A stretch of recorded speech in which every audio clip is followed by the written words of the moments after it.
Gjatë ditës së djeshme, artisti i njohur Gjesti ka publikuar një video ku ka falendëruar të gjithë fansat e tij për krahjen e vazhdueshme dhe ka premtuar rikthimin e tij në vitin 2026. Pra kjo video prit mjaft mirë nga fansat dhe kjo është paraqitja e parë publike pas tragjedisë së rëndë që ka goditur me humbjen e vëllait të tij. Për këtë, por edhe për tema tjera, përfshirë këto edhe Prime-in e mbrëmshëm të Big Brother VIP Kosova, do të flasim bashkë me gazetarin Labinat Nimani. Labi, mirë se vjen. Shëndetje, Ajda, mirë se u gjej. Faleminderit shumë. Do të fillojmë me këtë video të Gjestit. Qysh nga tragjedia, Gjesti ka zgjedhur pra të jetë me familje, nuk ka qenë shumë i pranishëm në rrjetet sociale dhe rikthimin e bëri pak a shumë përmes kësaj video që në fakt u mirëprit shumë mirë nga fansat e tij. Në fakt po, mendoj që ishte videoja më me interakcion që u publiku ditën e djeshme, nëse nuk gaboj kishte mbi 60.000 shpërndarje në Instagram. Konsideroj që ka qenë kohë, siç vetë ka cek kohë e nevojshme për me kalu me familjen e vetë, për shkak që tragedia që i ka ndodhur Gjestit në kulmin e karrierës ka qenë goxha e madhe dhe rrallë, sepse nuk është diçka që ndodh që dëgjojmë që ndodh për ditë. Edhe besoj që edhe lidhja që kjo e ka me familjen e tij, të cilën e ka tregu për gjatë eksperiencës në dy Big Brother-et edhe në Kosovë edhe në Shqipëni, veç e ka tregu domethënë këtë pjesën që është i lidhur shumë me familjen edhe ja ka kushtuar kohën edhe mendoj që ka vepruar shumë drejt, për shkak që nuk mundesh besoj për një kohë tepër shkurt me marrë veten edhe me u kthy me një projekt që ndoshta kish me tingëllu që nuk është organik për shkak të asaj se çka ke përjetu. Sidomos kjo që është vëlla i madh edhe në familje. Sepse ka qenë një tragjedi për familjen e tyre, por edhe lajm i papritshëm për gjithë neve, sepse pak a shumë kemi arritë që edhe familjen e personazheve të Big Brother t'i njohim përmes atyre rrëfimeve dhe në fakt ishte një lajm shumë i dhëmshëm. Megjithatë, dhe në këtë paraqitje, Gjesti më duket nga gjua e trupit ishte mjaft i emocionuar, duket se ende po e përballon rëndat që ka ndodhur. A mund të presim një rikthim? Themi kështu që nga viti që fillon, apo... Kështu të paktën ka paralajmëruar vetë Gjesti që prej vitit 2026 ka nis me prodhimin e këngëve të reja. Besoj edhe shpresoj shumë që një prej këngëve që kam e qit tash e tutje, kam ju dediku vllaut një balat, po besoj që kam e qenë në planet e tij. Do të ishte edhe rrugës edhe besoj që edhe vetë e ndjen një që të tillë me bo për vllahun e vetë në shen nderimi dhe respekti, homazhi. Edhe besoj shumë që ka me u rikthy fuqishëm për shkak që Gjesti është ndër ato personazhet e rralla, ndonse nuk është në preferencat e mia muzikore, po që gëzon një popularitet tepër të madh, edhe thjesht ka qenë senzacion i dalur për Big Brother, edhe çdo gjë është përkthy pasaj edhe në punën e tij si artist, sepse edhe këngët që i ka prodhuar mbas daljes së Big Brother si fitues kanë qenë hitet të pakontestueshme. Ajo që të bën përshtypje për Gjestin është që edhe pas Big Brother Albania nuk ka qenë shumë i pranishëm, pak a shumë ka qenë një prej personazheve që ka qëndruar më shumë të themi privat, nuk ka ndarë shumë, her pas here ka publiku disa video për fansat, por s'ka qenë shumë i pranishëm. Po fillimisht ka pas probleme me ish menaxhmentin që ka qenë në menaxhim, gjë që i ka marrë kohë deri sa i ka rregullu besoj ato punë, mandej besoj që ka dish me rujt ekskluzivitetin si njëri prej artistëve më të shtrenjtë që ka qenë gjatë vitit, domethënë deri para tragjedisë, koncertet e Gjestit kanë qenë më të paguarat, për shkak që ka qenë në kulminacionin e famës së vet, ashtu siç ka qenë Luizi për shembull kur ka fituar në Big Brother VIP Albania, atë sezon edhe ai ka qenë ndër artistët më të paguar për një performancë. Shifra që i kanë kaluar ndoshta 20.000 euro për një performancë në një klub kudo në Kosovë, Shqipëri apo jashtë. Do të kalojmë pak tek Big Brother VIP Kosova, aty ku bët themi kështu e mori famën Gjesti ndoshta, se pastaj ka famë e madhe edhe në Shqipëri dhe rajon. Apo prodhon Big Brother VIP Kosova figura më si Gjesti, qysh po duken personazhet që janë tash? Ai përafro dikush qof me strategji, qof me lojën që e ka bo Gjesti? Nuk e di, do më thonë, figura si Gjesti nuk vinë çdo edicion, një pak ma të ralla, edhe në Shqipëni edhe në Kosovë, do më thonë, rallë ndodh dikush me u bo senzacion, sepse ndonjëherë ki fitues që fiton, po thjesht mbas daljes është me çujt në një vdekje klinike sa i përket popularitetit ose projekteve. për shembull Lumbardhi, ka fituar në Big Brother, po i njëjti sukses nuk është përcjell për gjatë hapave tutje, për shembull futjes në politikë, sa e pash më herët lajmin, prap nuk isha arrit me i marrë votat. Gara është për gjapi. Do më thonë jo gjithmonë për te, po ma ne raste si gjesti janë tralla. Nuk e besoj që në këtë edicion ka një gjest të dytë. Ka disa lojtarë që i ngjajnë pak me strategji, po nuk e besoj që njoni prej tyneve banorëve aktual të kastit është senzacion ose pak të ndiri më tash jo. Ata që janë brenda, po e përfaqësojnë mirë emrin tënd, se dy i kemi me emrin Lapinat. Ky fundit nuk është shumë relevant, nuk e di është edhe i futën vonë edhe nuk është se është përfshit tepër në lojë, nuk e di pse është akoma brenda shtëpisë, kurse lapi tjetër patjetër që jo nuk më pëlqen. Dje pat edhe një rëfem që sa i përket motrës së tij, që ajo ka zgjedhur me u martu me dikë të një nacionaliteti tjetër dhe gjithë ato sfida që i kam pas si familje në atë kohë, si e pave?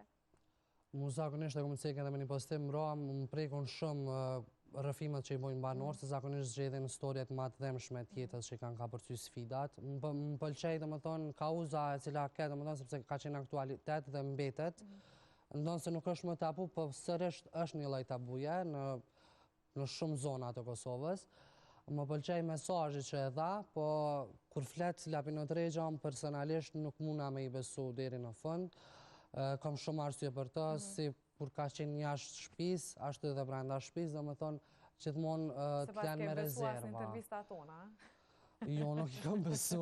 Nuk i kam besu, për shembull një rast që ka ndodhur gjatë Bikut, ka qenë një debat që pat me lëndrimin para disa prajmeve, edhe për me justifiku, domethënë një situatë, e shpiki një situatë që demek djali vetë ka qenë të mbyt edhe qëshke po noti.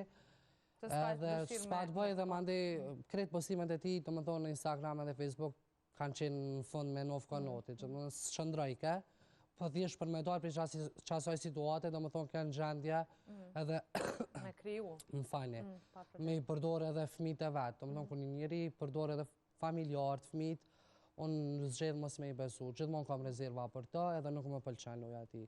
Edhe besoj që nuk e përfaqëson përqindjen e madhe.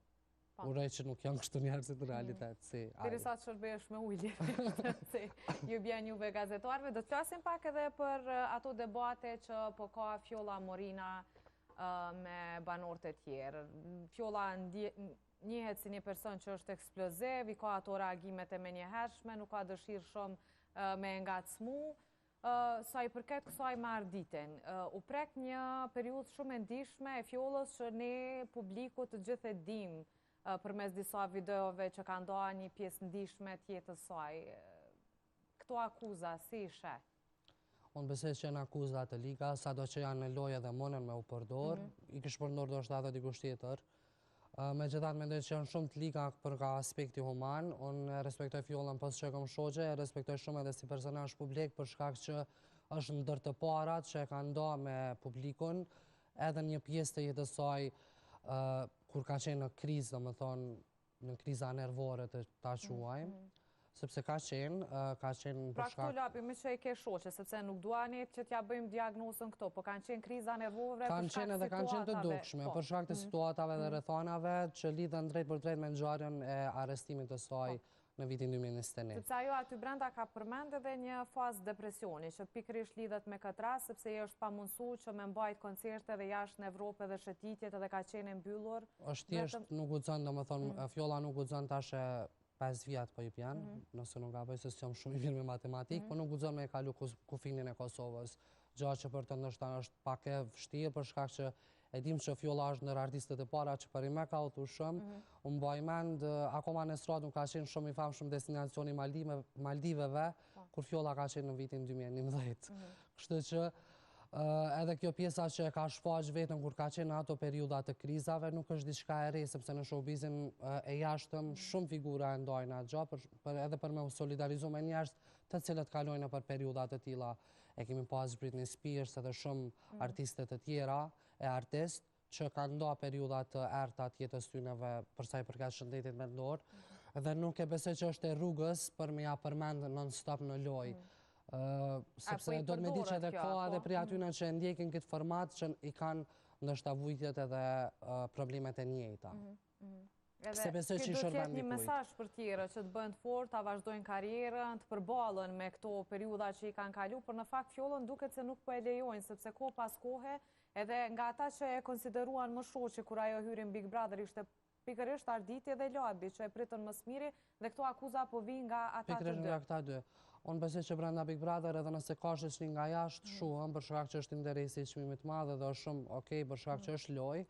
Megjithatë goditjet që po japin edhe Arditi edhe Labi edhe banorët e tjerë, duke i godit vetëm të qaj pjesa dhe shëndeti mendor, mendoj që janë shumë të liga dhe besoj që ka shumë detaje tjera për jetës fjollës, për shkak që ka qenë ndër personazhet publike që përime që do hap njëtën e saj e ka pas publik, nuk është që kam shef diçka. Munën ju kapën shumë gjana tjera pse bashkën që ato, edhe mendoj që edhe në Prime nuk ju është kushtu shumë rëndësi mbram, u të i kalu shumë shpejt si temë. Unë besoj që u dash pak ma shumë e qëndru që ato, edhe me diskutu edhe opinionistët edhe në studio, për shkak që është temë shumë aktuale dhe është problem që aktualisht, sidomos pas pandemis, e të i kalojnë shumë njerëz dhe sidomos moshat e reja që janë një përqindje e madhe e shikuzve të Big Brother VIP Kosova. Pra, do duhet që fjolla paka shumë të rëfente se si po ndihej dhe sa e lëndojnë këto akuza, po në fakt i kaloj shumë shpejt kjo. Te kaloj shumë në heshti, po më po shpresoj që në një prej netve Prime fjolla ka me pas linjën e jetës edhe me tregu gjere gjatë, të më thonë rrugtimin e saj, problemet që kanë qu deri në këtë pikë, edhe pse jo me shërbisi mesazh motivus për krejt ata që ndjekin. Të njoh fjollën, a mendojnë që ka me qëndru deri në fund me këtë dinamik të lojës, edhe me këto shpërtime që po i ka kohë pas kohë? Fjolla është njëre shumë original edhe nuk funksionon kështu me dorashka.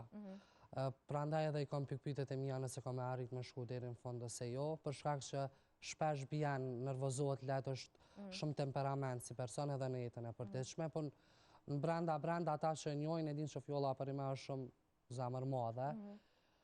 Kisha pas qef shumë nëse kish shku deri në fund edhe pse jo me fitu, mendoj që këtë vit është radha për me fitu një grup, për shkak që në 3 vitet e kalume kemi pas gjithë fitus bura, edhe besoj që është e rrugës, edhe ka kapacitet prej famnave të si vjeqme me qenë një fituse. Edhe nëse jo fjolla, ka edhe mra tjerë. Kur jemi tek femrat edhe Eliona komentuot shumë, madje u përgëzu shumë për strategjit e lojës që ajo i përdore, po ati një debat me Tonin, që këtë herë mori edhe kritika, për herë të parë edhe nga opinionistet në duket, që kenë më të ashpra. Të ashpër asë kisha me thonë, se dëgjush kur t'i jabë një kritik të ashpër nuk e mbështil, ma ndej me nej kompliment, të ajo i patë në qasi loj forme edhe prom, nuk më pëlqen Eliona, nuk më pëlqen edhe pjesa që justifikojnë shumë e moshën, mendoj që çdo banor që është mbi 18 vjeç që është edhe kriter për me u fut brenda, nuk mundet me u dallu edhe nëse është 60 vjeç, edhe nëse është 18, aty janë gjithë barabarte dhe ashtu do të me u pa edhe pri opinionistëve.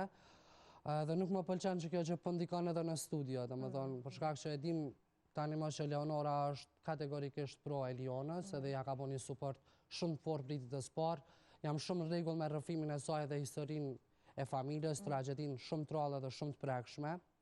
Megjithatë mendoj që nuk është arsye që çdo praj me mbrojt si një lloj avokati. Nga jashtë Leonora dhe nga brenda dy miqtë e saj Klodi dhe Lëndrimi. Prandaj nuk e cilësoj si lojtarët fort, sepse lojtarët e fort ecin vetëm në lojë. Nuk ka nevoj për njerëz që e përforcojnë ose e mbrojnë nga afër. Si që është Eliona, sepse asnjëherë nuk është e vetme në lojë, gjithmonë i ka brenda përforcimet edhe jashtë gjithashtu. E nga ky debati dja, çka arritet kuptosh? Bëj fjalë për disa veshje, teknikisht sepse jemi paradite për të brendshme, që ndoshta Eliona e ka provokuar Tonin, edhe ajo tha se është ndjerë në siklet dhe këtë situatë e ka shfrytzuar Toni. Mendoj që e ka provoku Tonin, sepse të brendshme nuk mundesh me i harum mbi një shtrat ose dikon, po mi a fut në dollap se besoj që ka ndodhur. Asaj arsyetimi që treguan edhe banore tjera që ndrohen edhe përdorin atë pjesi për të fshirë nga kamera? Unë mendoj që ka pas paka shumë edhe për inat Benitës, jo që ka ndonjë inat kjo me to, po e din që Benita reagon shumë shpejt edhe bjen në provokimet e saj edhe ka bo, po besoj që këto mas shumë për vëmendje ka përdor Toni situatën, për shkak që Eliona me qenë sinqert e ka vëmendjen e publikut, është pallë edhe preferuar sa herë, kështu që është tonja ndoshta që ka desh me rëmby vëmendje dhe me bu pak më të madhe, me dalë me qenë pjesë e prajmit, duke ditë që plot banor ka javë që janë thujse në heshtje të tipit të sasës ose bijës. Që janë shumë të zhurshëm. Kalojmë pak tek Benita. Benita dje mori një sinjal pozitiv nga nëna e saj, në anën tjetër e futi në listën e miqve tonin, përfundimisht të zyrtarisht shumë duket këtë herë. Po besoj që duke qenë që nuk ka pa ndonjë dritë jeshile prej tonit, ka qenë më e mira, njëjtë siç bëri edhe Sasa para pak ditësh që ta nuk ka më pëlqen për kushtimin, sepse janë shpreht parat pak a shumë edhe nuk i kanë marrë back. Ato sinjale. Kurse sa i përket nanës, më pëlqej shumë mesazhet që ja ka thënë për me jap forcë në lojë. Më pëlqej edhe që pretendimet e saj që nana është mirë, domethënë pas kanë qenë vërteta, ndjes për nanën e Benitës, po del që pak ka bo hile, për shkak që po del që nuk pas ka qenë gjendja shëndetësore arsyeja pse ajo është futur atë natë, po thjesht loja e Benitës. Megjithatë, ju urojmë sukses. E fakti që tha që zemrën e kam jashtë, a ke informacione nëse Benita është në lidhje jashtë? Unë nuk kam informacione nëse është në lidhje jashtë, po ka njerë ta din edhe me jap që si lloj sinjalesh ose që si lloj mesazhesh për me ngrit pikpyetje enigmatike për mu diskutu në rrjet. E bëjnë qëllimisht edhe nëse s'ka diçka. Se po besoj nëse kish pas dikon jashtë, shumë prej skenave që i ka bu brenda shtëpi i kish evitu. I shkon e logjikshme. Tjetër, dikush prej banorëve që po duket që ndoshta është të bo lojë të mirë, e kemi lëndrimin që ndoshta ka përkraje ma shumë prej njerëzve jashtë? Dikush prej banorëve që po bën lojë, jo lojë të mirë, po lojë është Alba, me qenë se i gjithë prajmi mram thuj se ke protagoniste kryesore. Nuk më pëlqen energjia e saj, edhe loja, mendoj që ka një lojë shumë pa lezet. Nuk më pëlqen shumë gjëra të Alba nuk më pëlqen, është edhe higjiena, që shumë shpesh shfaqet e papastër në ekran, që mu personalisht më krijon shumë antipati ndaj saj. Pos kësaj pjese duke qenë që nuk është e vetmja. Ne jemi aty 24 orë, ndoshta këto janë edhe akuza që ku pas kohë bëhen brenda banorëve, nuk do të thotë që patjetër është ashtu nga ajo që dëgjojmë. Duke qenë se kam qenë vetë pjesë e produksionit për 2 vjet, e di se sa me shefi presin kamermanët pjesën e larjeve të personave të Bigut, edhe zakonisht ato janë video që po publikohen, sidomos kur janë femrat në pyetje, sidomos si vjet, kështu që muna me thonë që qëndrojnë akuzat. Uroj që nuk qëndroj kisha pas shef. Kurse sa i përket lojës, mendoj që është pak patetike, dyqysh flet shumë, edhe dhe më thonë përsëritet tepër, edhe e bën një farë loje pa lezet, dhe më thonë kapet për shumë situata pa lidhje, dhe mendoj që edhe banorëve ato brenda është ka ju shkon nerva ekstremisht shumë, se po e theksojnë ko pas koha që nuk po mënen me duru. Dhe më thonë jo që nështë e shojnë si lojtarët fort, veç ti është dojnë me injoru, po ajo është qasti loj njëri që dy pjanë qafë edhe s'ki qare pa o mirë me ta. Megjithatë, me sa e kam pa në media sociale, ka kriju një bazë fansave ka gjatë madhe dhe Alba, për dalim prej formatit tjetër firmave kur ka qenë që nuk është se ka arrit me dalë në dritë ose në pa, ose me u pëlqy prej publikut. Mirë, falem për krejt banorta, për krejt këta. Po thuajse. Po thuajse këta që janë më të zëshëm edhe që kanë kriju dinamika në shtëpi, nëse nuk ka diçka tjetër sa i përket showbizit, besoj që mjaftueshëm e përmbledhëm edhe këtë prime, do të kemi mundësi pse jo edhe ditëve në vijem të diskutojmë për këto tema. Unë falenderoj shumë që ishe sot në studio. Patjetër, Ajda, faleminderit. Faleminderit shumë.